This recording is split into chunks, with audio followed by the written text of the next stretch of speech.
by your cold, unfeeling calculations? I thought you might be. Fine, because you are power-hungry and have proven yourself a worthy adversary, I will allow you this. I know you will, Mom. Ooh, it's like being stabbed in the ears. Now, can we finally get out of this dusty hellhole? Absolutely. I miss my bed and my lab. Plus, no matter how much water they get, these people still smell like half-dead muskrats.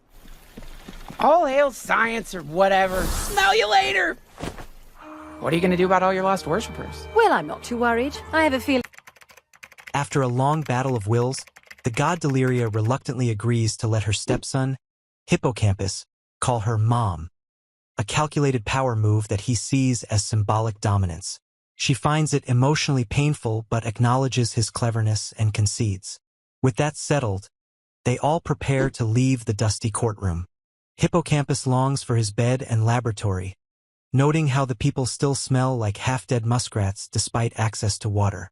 As they depart, he mockingly declares, "All hail science or whatever." Deliria, when asked about her lost worshippers, says she isn't too worried. She believes they'll return eventually, not because she understands what humans like, but because she knows what they fear. With a dark smirk, she unleashes locusts as a divine reminder of her wrath. Meanwhile, the Sphinx Brenda reflects on her own riddle. She now understands why it's beloved, not just metaphorical nonsense, but a profound observation about the passage of life. With that revelation, the court allows the defense to present its closing argument. The son begins, sarcastically reciting the known facts. Goats were eaten, and yes, his father once ate babies. He begs his father to stop admitting that. The son speaks from personal pain, sharing how he spent his life ashamed of his father, lying about having one, wishing his dad would lie just once. But despite being disgusting, irresponsible, and morally messy, the father has never pretended to be anything he's not. He warns the crowd. Humans desire justice, but their emotional attachment to it often leads to cruelty. He asks whether his father deserves trust, not respect or affection but trust, and concludes that while his father might be gross, he didn't eat the goats. He appeals to the jury's conscience. Don't confuse moral disgust with guilt. The speech is powerful, but suddenly, another voice chimes in, one of the accusers. He declares he is a descendant of one of the babies who survived the monster's past, and that the goat killings were symbolic, meant to show that the city had been harboring evil.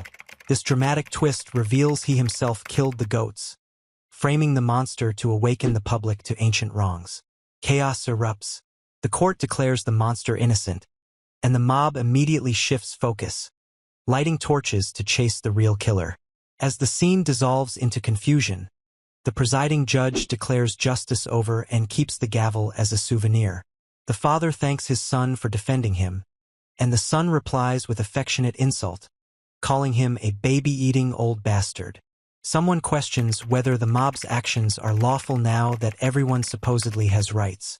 The son shrugs it off, everyone but the confessed killer has rights now, and they decide to just accept the win.